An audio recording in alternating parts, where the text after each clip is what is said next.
Hey, what's up, y'all? It's been a minute, a couple days since I did a video.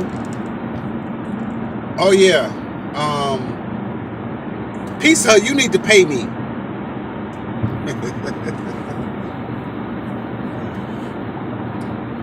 Anyway, so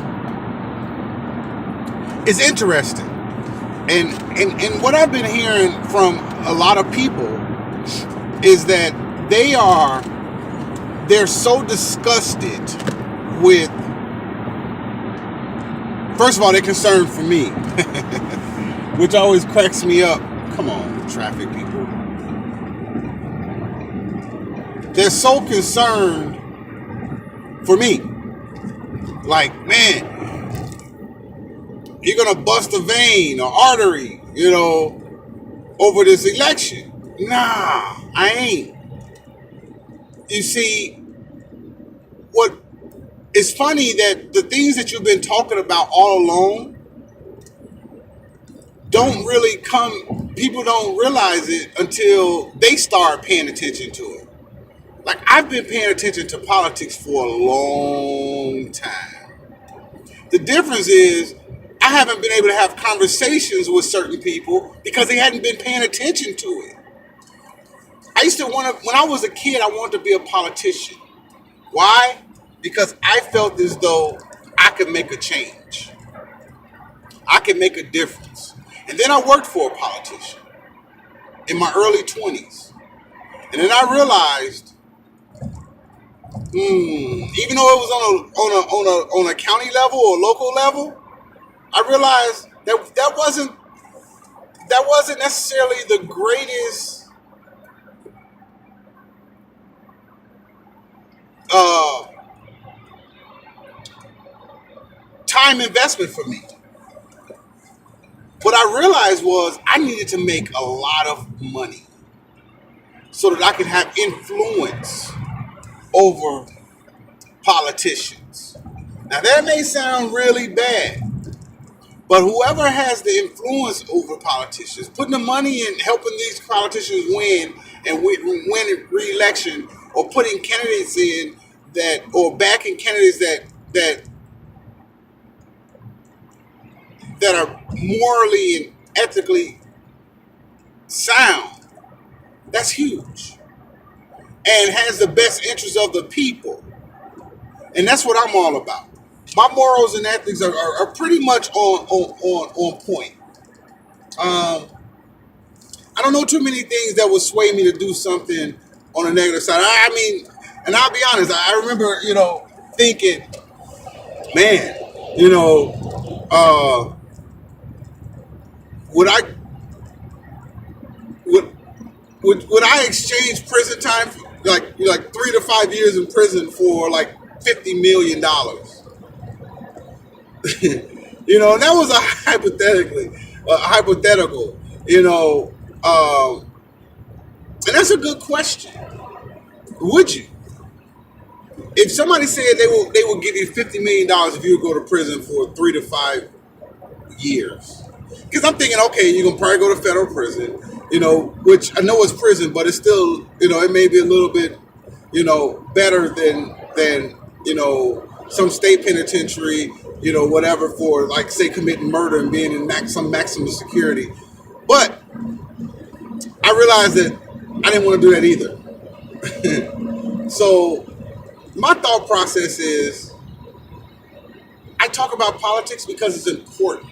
It controls everything about us. Just watching some of um, these executive orders. Now, granted, these executive orders don't necessarily mean they're going to be carried out. I mean, remember, Barack Obama signed an executive order to close Gitmo, Guantanamo Bay. It's still not closed. It's a whole lot less as far as residency. I think it was something like close to 300 people at Gitmo, which is the nickname for it. Than it is today. I think when he left, it was like 40 something people left. I could be off by one or two people, or maybe 5 or 6. But that didn't happen. The same thing with this wall. But it's the little things, the things like reversing that mortgage premium deduction, or slash uh, that Obama put in action before he left, or what's maybe coming down the pipeline and getting rid of the mortgage interest deduction. Those things are huge. Those things that affect your day-to-day life. And I honestly believe that this whole election is about oil. I was watching a thing where a 2012 video. I'll upload that, so that'll be after this. I was watching on MSNBC, and they had a video clip of this guy speaking in 2012, and he was talking about how to construct a plan to get the conservative candidate in. What to do? You didn't really need a person about policy. All you needed was a person that was gonna sign what they put in place. He was telling the House and the Senate to, they don't, which is true, they're the ones that write legislation. But this is like a conservative convention, and he was telling them all you need to do is rally around a candidate who will just be nicknamed the Pen. That's huge. Which is Donald Trump, because he has no morals, he has no ethics. So if you can show him how something could benefit Trump, him, he ain't gave up his businesses. I guess as of like 2 days ago, he was still registered as the owner of his businesses in like 2 or 3 states. So it hadn't been transferred like he said. He hadn't divested. He still is sitting in a situation where he's getting paid. He's actually violating the emoluments clause, and I'm glad they put that. They brought that lawsuit, because it's time.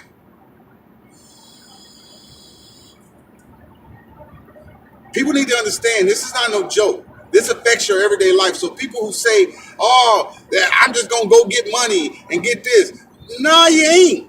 Not if they're putting in policy that stops you from getting money. Or what you did yesterday is now a crime.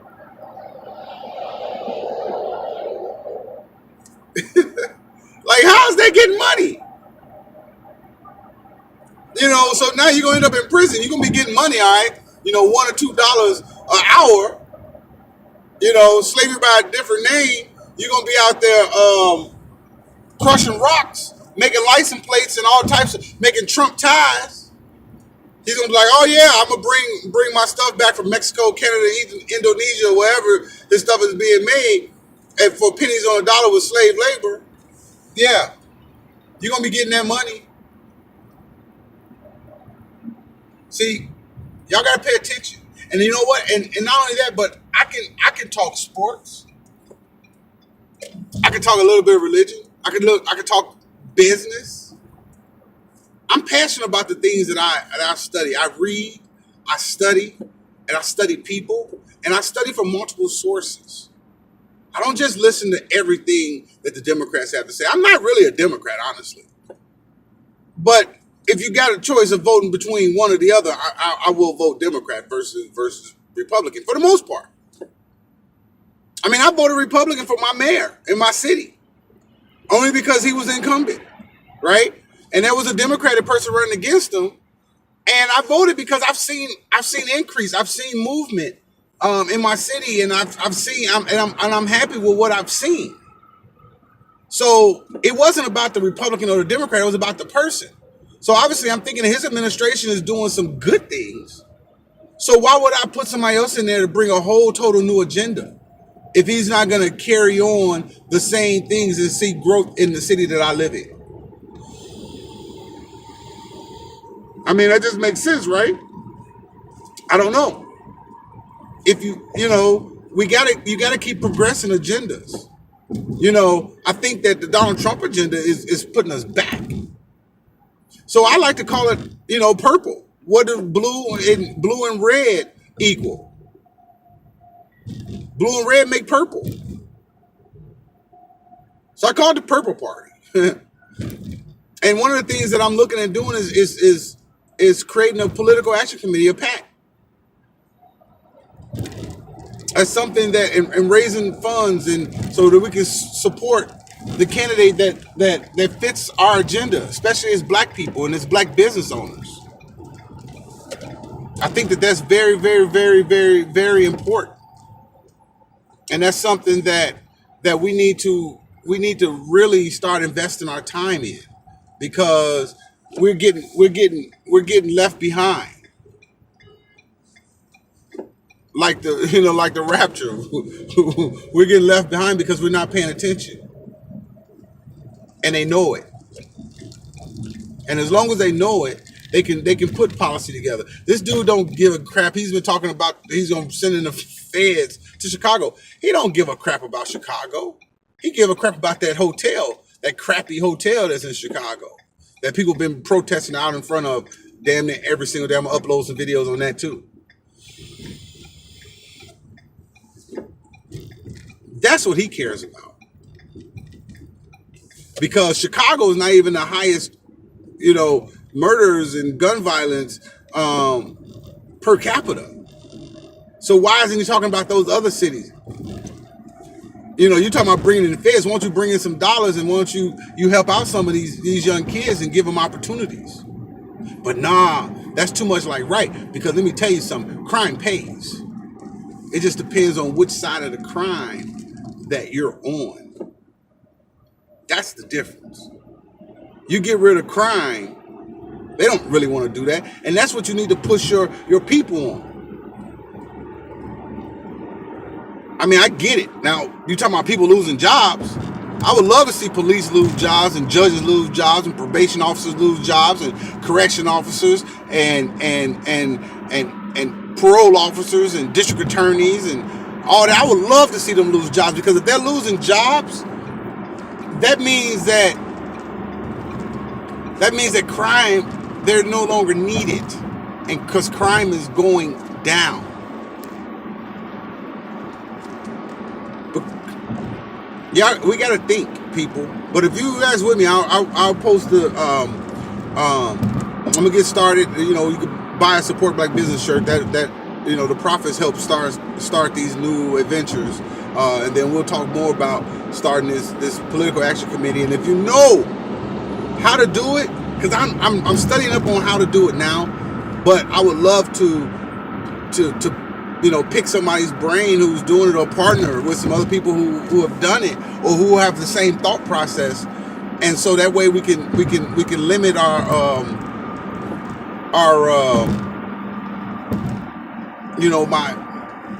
my educational level, my learning level. We can make it smaller by bringing somebody in. But that's what I'm thinking about. That's what I'm studying right now. So I'm trying to figure out exactly how to do it, because we got to be pushers. And I'm gonna tell you, by starting PAC, you instantly get a seat at the table. And it don't have to be nationwide. It could be statewide. I'm in this. I'm a resident of the state of Indiana. So we got city,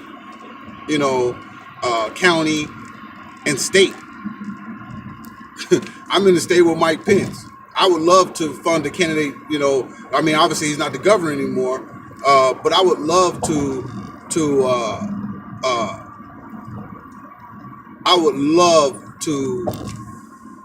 fund a candidate that's the right candidate to run against his Republican replacement, because it's a lot of craziness happening in the state of Indiana. It's a lot of things that ain't legit with what these people, these thought processes. They're looking at taking the world backwards. We got to be progressive. I was in a barbershop yesterday and we were talking about, Barack Obama, he's talking about the gay marriage. I'm like, hey, you know what? That needed to happen. If you got a problem with gay marriage, don't get gay married. I mean, just be honest. You got a problem with that. I mean, until I start, talking to people who were gay and hearing their stories, which I'm pretty sure that Obama heard too. And if he let you talk about it, it was something that he didn't understand either until he started talking to his daughters. That's progression. Until I start talking to my kid, that's progression. Until I start reaching out and and talking to people who are gay and just hearing these things. You got two people who have been together, who love each other, 20 plus years. But one died, the other one can't even make a call for the other one. That don't make sense.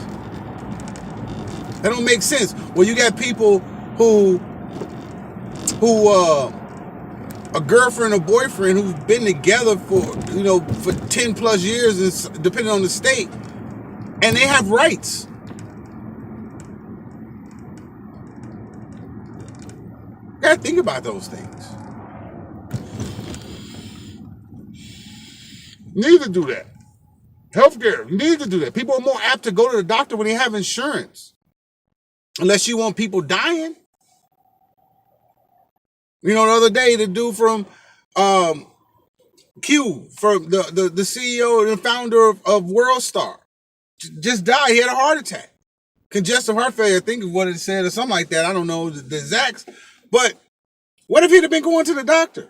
Now, I'm not saying that even he's going to, I don't know if he was or was not, but what if he wasn't? Not thinking about it, partying. What if you go to the doctor and you find out that, you know what? I got this. I got to lose some weight, or I got to do this, or I need to take, my cholesterol is high. That's the silent killer. Anyway, y'all, if you got any expertise, or somebody with expertise in that pack, please, connect them with me. Have them give me a call. Have them shoot me a text at 219-512-9910. I'm interested. That's something I want to do. That's on my agenda for 2017. These midterms are coming up, y'all. I think it's swingleft.com or swingleft.org. Y'all should really check that out. I'll put the link in the description when I get a chance. But and find out which house spots are coming up in these midterms that we can flip. We got to get control, because these conservatives. Now I have a lot of conservative. I'm conservative to a certain point. I want to conserve certain things, but I also want to keep things here and move up. It's it is ridiculous that the top, that the richest 8 people in the world got more money than 390 some million people combined. Come on. It's time to cut that pie back up. And that's because they had a really good head start.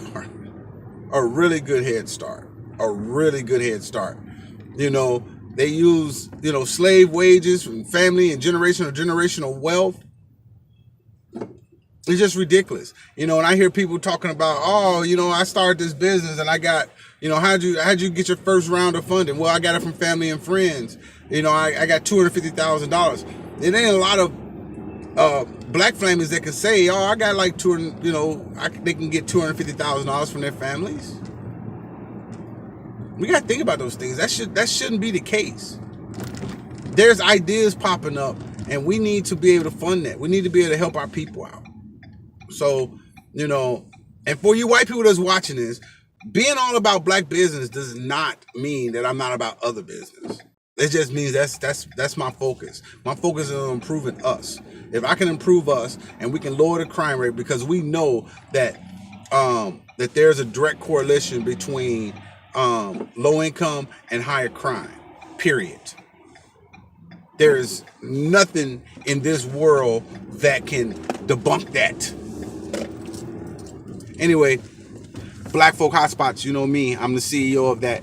If you're a black business owner or a black business owner, make sure you let them know to go create a profile so we can share their business with our network of over 300,000 people. Peace, y'all. And go to bfhsnetwork.com/support BFHS. The link will be in the description. And order your Support Black Business shirt. That keeps us in float and keeps us being able to offer our services of helping businesses get more exposure, keep our costs down. Peace, y'all.